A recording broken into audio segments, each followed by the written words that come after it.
Thank you for your leadership. Thank you, Madam Speaker.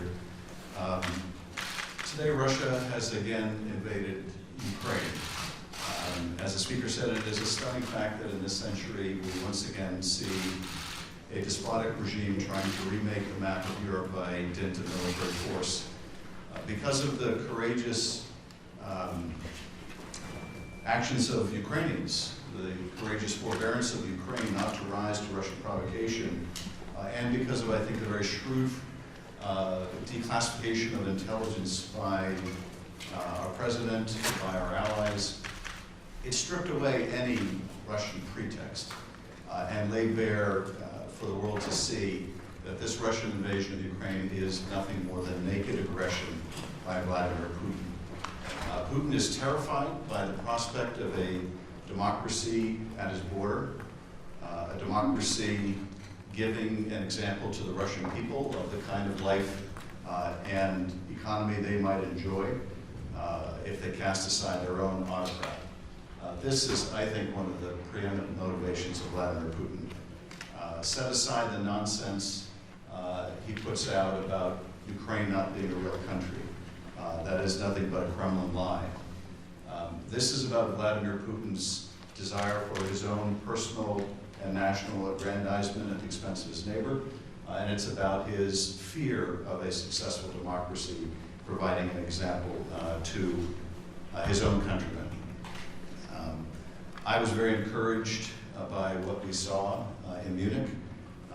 I was there with the speaker 2 years ago, and the theme of the conference 2 years ago was whether the West was a coherent whole, whether the West was essentially relevant as a coherent body of nations. And there was no question about that this year. Putin brought NATO together in a way I don't think we have seen in quite some time. And it was heartening to see that as a result of our administration's diplomatic efforts, countries have come together to agree on a brutal package of sanctions, some of which have already been applied, more which will, I fear, be necessary to apply. Among the most significant of steps was the step announced also by the German Chancellor. We were all very impressed by our conversation with him. The decision to essentially cancel the process of moving forward with the pipeline, I think is a very strong indication of the solidarity of NATO and our other allies to punish Putin for this naked aggression and the prospect of further devastating sanctions in the days and weeks ahead.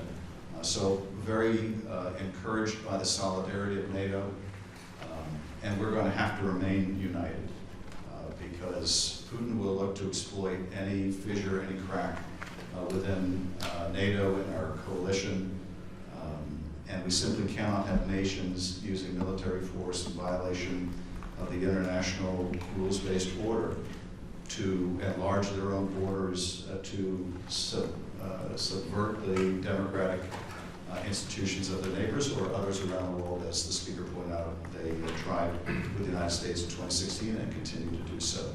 And thank you, Madam Speaker, for leading a remarkable